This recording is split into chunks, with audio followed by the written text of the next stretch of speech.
Alright, got a 2010 Mini Cooper, and it's the 1.6 liter N12 non-turbocharged engine, and it needs a new one of these friction pulley wheels to drive the water pump. You can look up other videos on how that all works, but replacing this is kind of hard to get to these bolts. No surprise, a small car. Let me show you where it is and what you got to do to get it out. Okay, that friction wheel pulley is on the passenger side. Take out the little retainers for these flaps in there, and then you get in there, and here's the bottom of it, right there. There's one of the bolts right there. Okay, so hold on a second.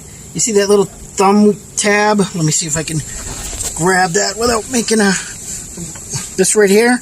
You pull that, and it actually loosens that pulley wheel right there.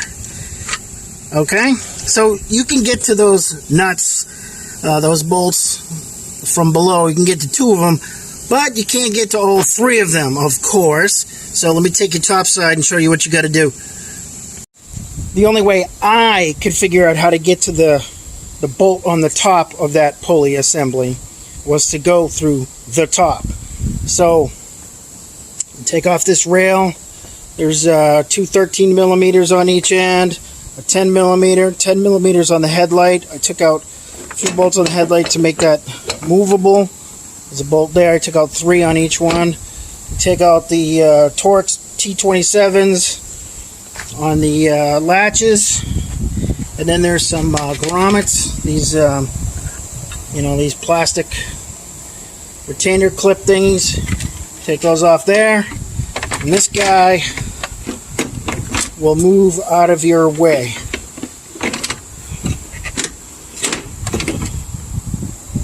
Okay, with that guy moved out of the way, slide a jack with a piece of wood on it, flat piece of wood underneath the oil pan. Put just a tiny bit of pressure on it so that you know that it's being held in place.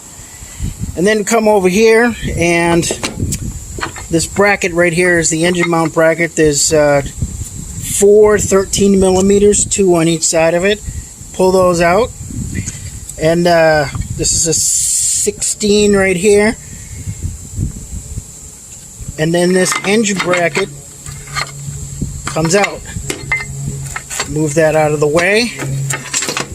Hold on. Okay, now with that, hold on. Okay, with that moved out of the way, you have access to this engine mount. You got a 13 millimeter bolt here, and I think it's a 16 right there. And this guy comes right out. Nice and easy. Simple, simple, simple. And then if you look down in here, whoa, those bolts you're seeing, see if I can point with my fingers, that one, and that one, yeah, that's the top of that tensioner pulley right there. So now you can get to them. Those are 10 mils. You can do the one from the bottom, the 2 from the top, and drop it down. This could be a lot easier than I thought. So it's still pretty tedious to get those bolts out of there. There's just not a lot of room to work. You can jack the engine up a tiny bit, or lower it a tiny bit to help your fingers if you need to. While you have this off, that's the wheel for the water pump. Inspect that wheel. It's got a rubber surface. Inspect that wheel for any damage. We're suggesting it needs to be replaced. And there's a look at the wheel from the fender well. You should be able to spin this now by hand. And if it has bad bearings or anything, you should be able to hear it or feel it. This one's good. Let me show you why I'm replacing the friction wheel. After I put the new engine in, I noticed there was a kind of a whine, and it seemed to be reminiscent of pulley bearings. So on this original one, the pulley moves back and forth, hard to see but easy to feel. The bearing is definitely loose and not good. Very tight on this new one. Now, I read some stories of some aftermarket pulleys where the this bolt came off. and destroyed the thing. So I just used some RTV. First I verified the bolt was good and tight, and then I put some RTV to make a cap on it. Same with the other side, so it can't turn on its own. And this guy ready to go in. So obviously installation is reverse procedure, and don't forget that as you're getting the wheel in place, you pull on this strap here and it adjusts the length, blah blah blah. Anyway, it's actually a pretty easy job once you know where to you know that you got to take all that crap off the top. Good luck. So here's a tip when you're putting the new tensioner back in. You got to seat it between the water pump pulley and the crank, and then you got to get this guy into position, and it will actually go into position when you pull on this tab here, which makes it longer, extends it.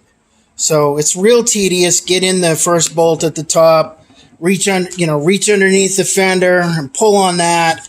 It's a real pain. You'll get it in there. Work slow. The best I could do was open a box 10 millimeter wrench. It was a real slow go.